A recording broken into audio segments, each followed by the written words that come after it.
morning, friends.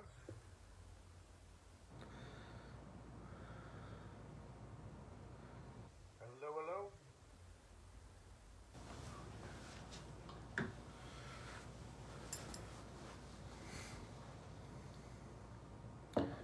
Good morning to you.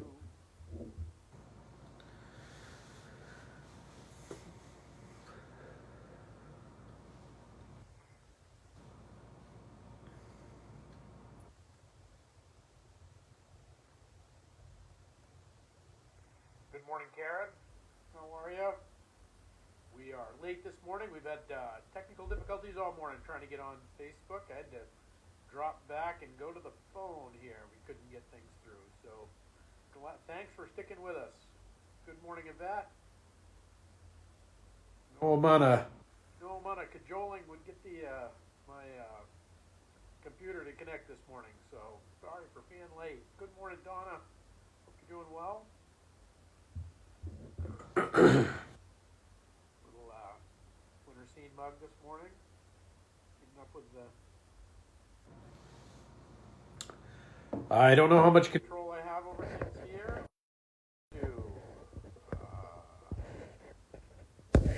Is that any better? Maybe that'll help.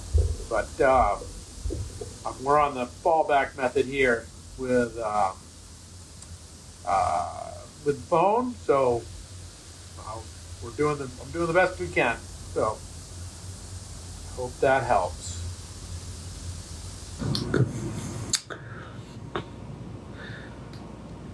you can. Let me know if that's any better.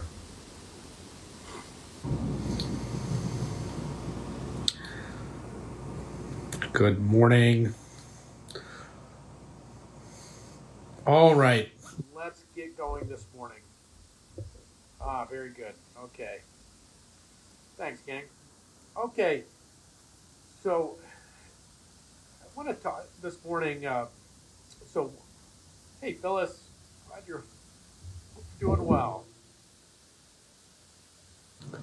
So we are On our way. We are on our way to Bethlehem. We are in this journey towards Christmas, and that one of that thing usually demands of us is that we kind of get in the Christmas spirit, right? And you will find ourselves having these conversations all the time these days about like, oh, I'm not really in the Christmas spirit, or oh, I don't know about this the what's I'm not really feeling it this year, or I've got all this. I'm worried about all these things about whether it's the world, whether it's whether it's our own lives, whether it's our own health, whether it's whatever it is. We've got these anxieties on board. We've got these wonderings about what's going to happen, and all in the midst of this is this reality of the Christmas story that we're in. It's all of the glitter, the trees that are up, and the celebrations that are inevitably happening, even if they're not happening to us, they're certainly happening around us. So all of that. But I want to consider for a moment that what this Christmas spirit thing is, because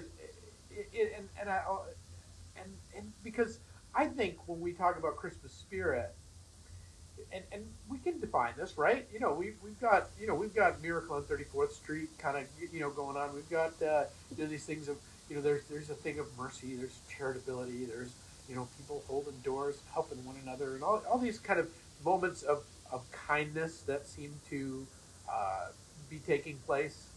But what I want to suggest is the actual Christmas spirit. If we were to go, I'm not going to take you through all of the gospel stories of the of the birth of Jesus, but we only have to look at a few of them.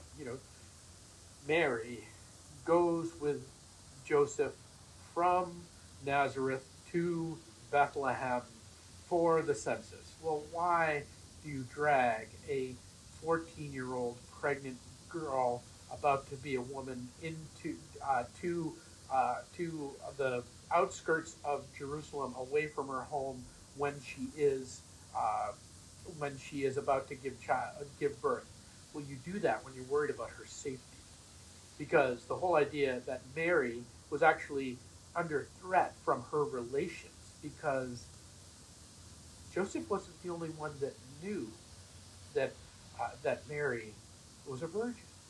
So you end up so here Mary is actually at risk. I mean the whole thing of honor killings is still a thing in the Middle East. That's not a little bit anxiety producing. Oh, by the way, we're in the middle of this. We're getting visitations by angels. That is a little anxiety producing.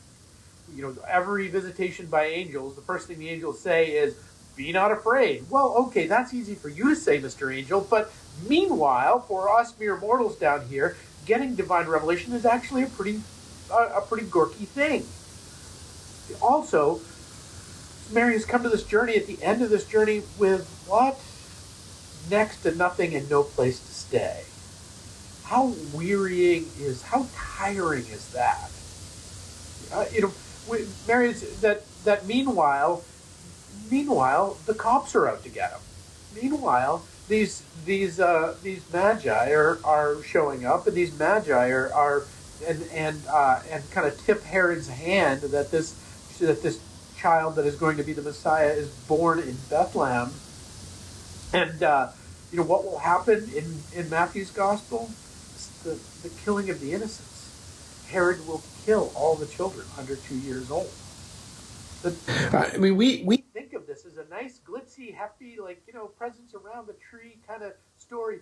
This is a story of incredible violence, of incredible horror, of incredible adversity.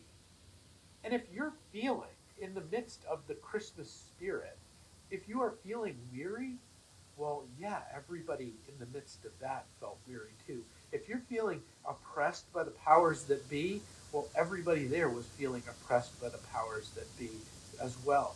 Were you wondering if, some of the people in Bethlehem and some of the people in this era were actually getting taxed nearly possibly to the 90% rate? That of all that they had and all that they owned, that for some towns and some places, the Romans were coming through and taking 90% of everything.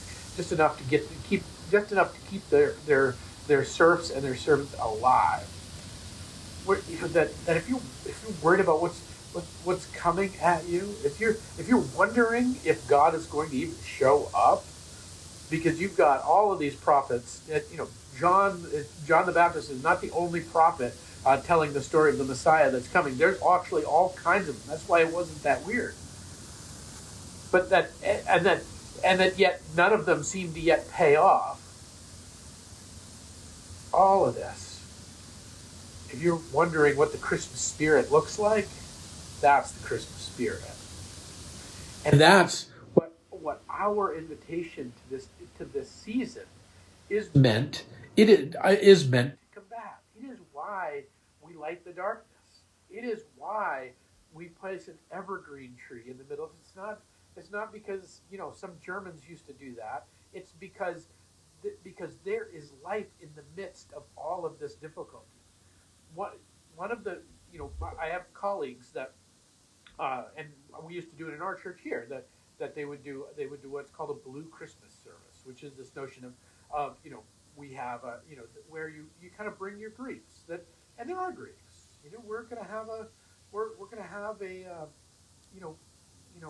there are empty chairs around our tables that we wish were filled with those who've gone before us. There's broken hearts in the midst of these days and these challenges and that these griefs inevitably in the midst of this season of light come to bear. And that's wonderful and that's great and I totally get the desire to do the Christmas the blue Christmas service. That's where we hold up these griefs. Sure, that's great. But I actually think that's the whole point of this season. And that if you're actually setting it aside as a special service, what you're actually doing is unplugging the very purpose of this season. The purpose of this season is that there are real horrors that are out there to get us. That there are both internally and externally, both in our own family and outside of our own family. If we take Mary's story, there are there are proclamations of those who will save us all around us. And yet we don't really see them. We don't know where God is coming, and we don't know when God is going to show up. And if to take John the Baptist story, if we take Matthew's story and we look at the fact that there are real political powers that are out there that are savaging the world. Absolutely, there were 2,000 years ago, and there are now, and that in the midst of that, in the midst of our own broken hearts, in the midst of our own problematic bodies, in the midst of our own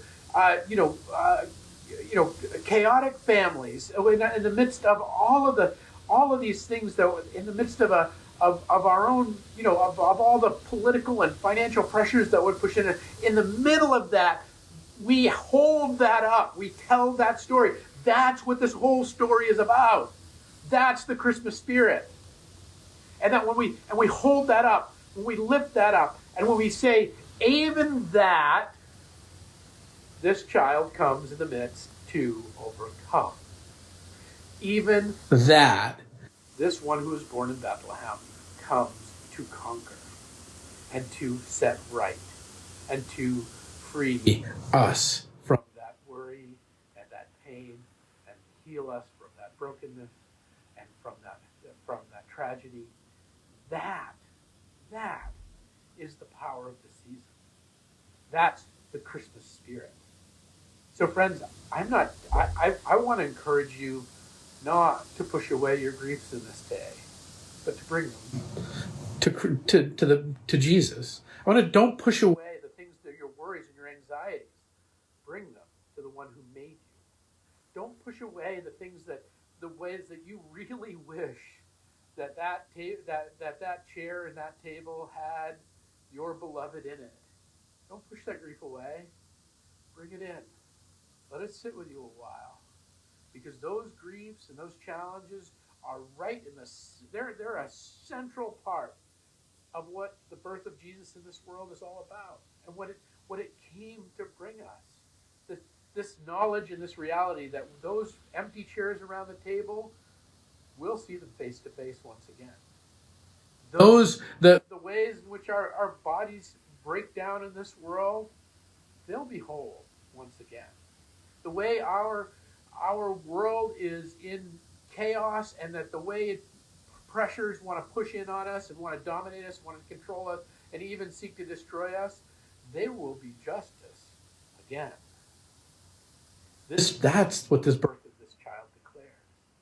And that it's not that we should just push it away or push it down or deny it, but that right in the middle of the most gnarliest, darkest, most painful place, we light the candle of the Messiah that comes for us to be as we are and to redeem us and the whole wide world. And that's the Christmas spirit. So if you're in this notion of you're not feeling that miracle on 34th Street moment, if you're not feeling that end of It's a Wonderful Life, remember the middle of It's a Wonderful Life. And remember the middle of the miracle on 34th Street. Remember the middle of the story of the birth of Christ in this world, where there was desolation, and there was pain, and there was loss, and there was threat, and there was worry, and there was and cold and emptiness. And that is the place that we're called to light the candle. That is the place that God makes his home with us and is born into our lives. Don't be afraid of those things, friends. Bring them to Christ and let them be made new. Let your life be made. Let the goodness of your days reign with light and love. Even though your hearts might hurt. Even though your bodies might be imperfect. Even though the world's going to be the world and all of its actors in it. But the one who comes to us will one day make it all well and good and whole and offer us life and life in abundance. All right, friends, that's my hope for you today. We'll pick it up next week another 11:11. And just a note, by the way, we're having all kinds of challenges with Facebook. This morning being a great example. So if we're not on Facebook, we're also on YouTube. We're also on YouTube, and we're also on our webpage, live streaming on both of those on Sunday. So if you can't find us here on Facebook Live, just go to the website fccfallriver.com. Just go to our YouTube page, and you can find us in both those places. It's not because we're not making any changes here. It's simply the fact that we're having trouble with the Facebook interface, and they're not that easy to deal with. So as today evidence. So just want to let you know that we got a lot of great stuff coming up in the days ahead. And this Sunday, in fact, we have photos with Santa. So after worship, so please, if you know some kids, you have some kids, you want to come get a photo with Santa. Hey, there's no age limit. Santa's pretty strong; he can take you. You come on by. It's going to be great. Have some hot cocoa. Enjoy the season, and so we'll pick it up next week with another 11:11.